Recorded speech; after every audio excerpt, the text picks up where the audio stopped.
আসসালামু আলাইকুম, কেমন আছেন সবাই? আজকে নিয়ে এসেছি বেগুনের বড়া বা বেগুন ভাজি তৈরি করতে। এখানে আমি 2টি বেগুন নিয়েছি, দেখতে পাচ্ছেন। 2টি বেগুন আমরা কেটে নিয়েছি, এরকম গোল গোল করে কেটে নিয়েছি। বেগুনগুলো আগে ভালো পরিষ্কার করে ধুয়ে কেটে নিয়েছি। এরপর আমরা এখানে প্রথমে দিয়ে দিলাম লবণ, পরিমাণ মতো লবণ, স্বাদ মতো লবণ। লবণ দিয়ে আমরা দিয়ে দেব প্রথমেই মরিচের গুঁড়া। অবশ্য কেউ চাইলে মরিচের গুঁড়াটা স্কিপ করতে পারেন, নাও দিতে পারেন।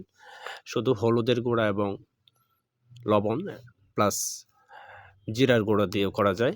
তো মরিচের গুঁড়াটা হচ্ছে স্বাদ মতো। তারপর আমরা হলুদ গুঁড়াও দিয়েছি পরিমাণ মতো, সামান্য কিছু জিরের গুঁড়া দিলাম।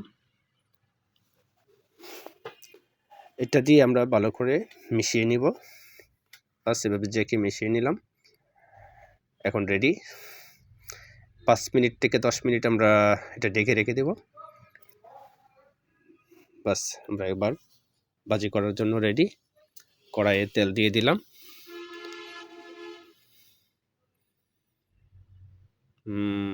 ভাজি হচ্ছে।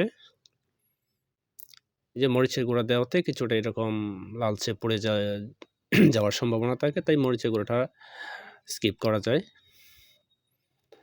এটাই হচ্ছে খুব সাধারণ সহজ একটা রেসিপি, বেগুন বড়া, বেগুন ভাজি।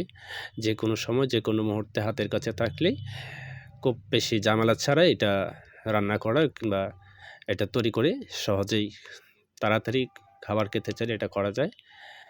এবং বেগুন বড়া আর বিশেষ করে বেগুন কিন্তু যাদের অ্যালার্জি নেই তাদের জন্য অত্যন্ত উপকারী।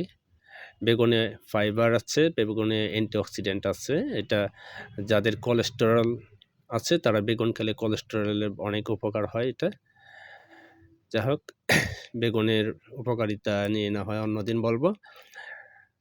আমরা যারা ভিডিওটা দেখছেন তাদের কাছে আমার রিকোয়েস্ট থাকবে, আমার পেজ থেকে দেখে থাকলে ফলো দিয়ে রাখবেন, অথবা ইউটিউবে দেখলে আমাদের চ্যানেলটা সাবস্ক্রাইব করে দিবেন।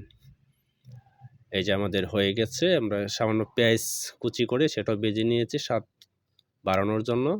মরিচ ভাজা নিয়েছি। ফাইনালি আমাদের বেগুনের বড়া, বেগুন ভাজি হয়ে গেছে। সবাইকে ধন্যবাদ এতক্ষণ আমাদের সাথে থাকার জন্য। আরও সুন্দর সুন্দর ভিডিও দেখার জন্য আমাদের পেজ ফলো দিয়ে রাখবেন, চ্যানেলে সাবস্ক্রাইব করে দিবেন। এবার গরম ভাতের সাথে অনেক জমে যাবে। আলহামদুলিল্লাহ, খুব সহজে, খুব তাড়াতাড়ি, অল্প সময়ের মধ্যেই এই রেসিপিটা করা যায়। ধন্যবাদ সবাইকে।